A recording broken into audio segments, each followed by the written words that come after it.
जय हिंद।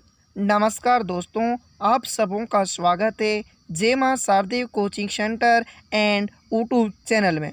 दोस्तों, आज हम क्लास 7 से 10 के भूगोल विषयों पर बात करने वाले हैं। तो दोस्तों, जैसे कि आप सबों को पता होगा कि क्लास 7 से 10 तक हमें बार बार संसाधन ही पढ़ना पड़ता है।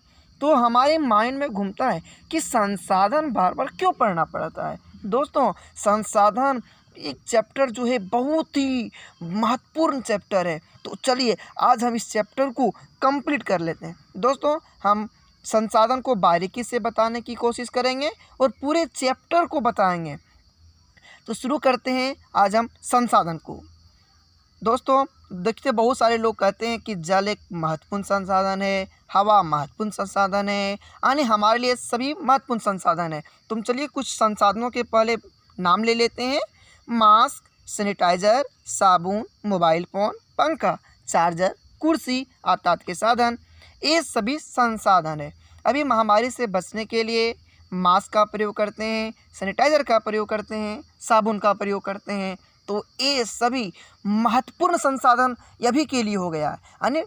यानी कि कोरोना काल से बचने के लिए ये जो संसाधन है महत्वपूर्ण संसाधन है। हम अपने मोबाइल का फ़ोन का यूज करते हैं और इसको चार्ज करने के लिए चार्जर का प्रयोग करते हैं। तो मोबाइल के लिए चार्जर एक महत्वपूर्ण संसाधन हो गया।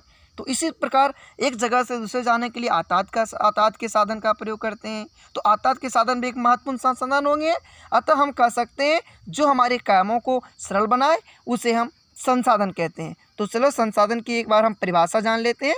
हमारे चारों ओर के वे सारी वस्तुएं जो हमारी आवश्यकताओं की पूर्ति करता है उसे संसाधन कहते हैं।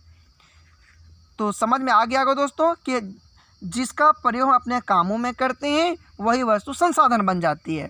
तो अब बात करते हैं संसाधन के प्रकार के।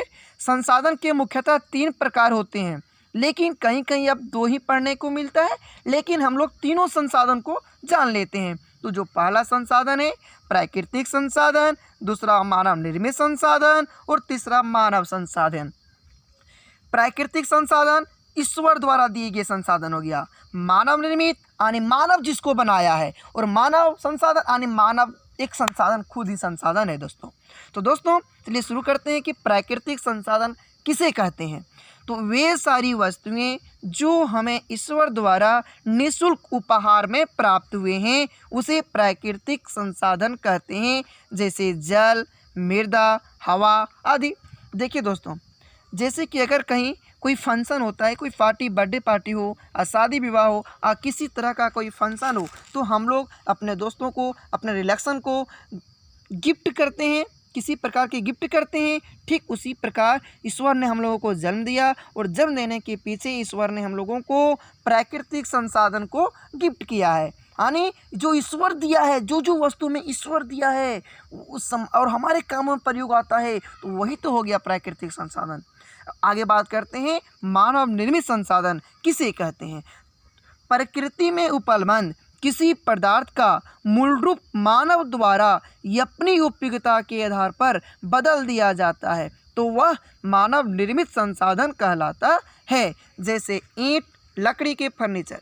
देखिए दोस्तों, ईंट जो है वह मिट्टी से बनता है, जल से बनता है। तो दोस्तों मिट्टी, जल ये हो गया प्राकृतिक संसाधन, लेकिन मानव ने इसे अपनी आवश्यकता के अनुसार ईंट में परिवर्तित कर दिया, तो ईंट हो गया मानव निर्मित, लेकिन मृदा और जल प्राकृतिक संसाधन होगा। ठीक उसी प्रकार लकड़ी हो गया प्राकृतिक संसाधन, लेकिन लकड़ी के द्वारा बनाए गए फर्नीचर होगा वो मानव निर्मित संसाधन।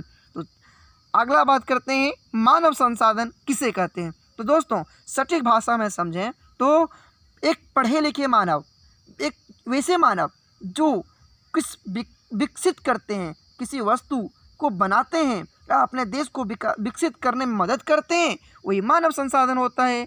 इसकी परिभाषा जान लेते हैं। मानव अपनी कौशल बुद्धि का प्रयोग करके नई से नई वस्तुओं का उत्पादन करते हैं, अतः ऐसे मानव को ही मानव संसाधन कहा जाता है। दोस्तों आज हमने संसाधन और संसाधन के प्रकार की बात की है। फिर अगले वीडियो में प्राकृतिक संसाधन के भेद और पूरे व्याख्या के साथ इस चैप्टर को फिर आगे बढ़ाएंगे। तब तक दोस्तों बने रहिए हमारे चैनल पे।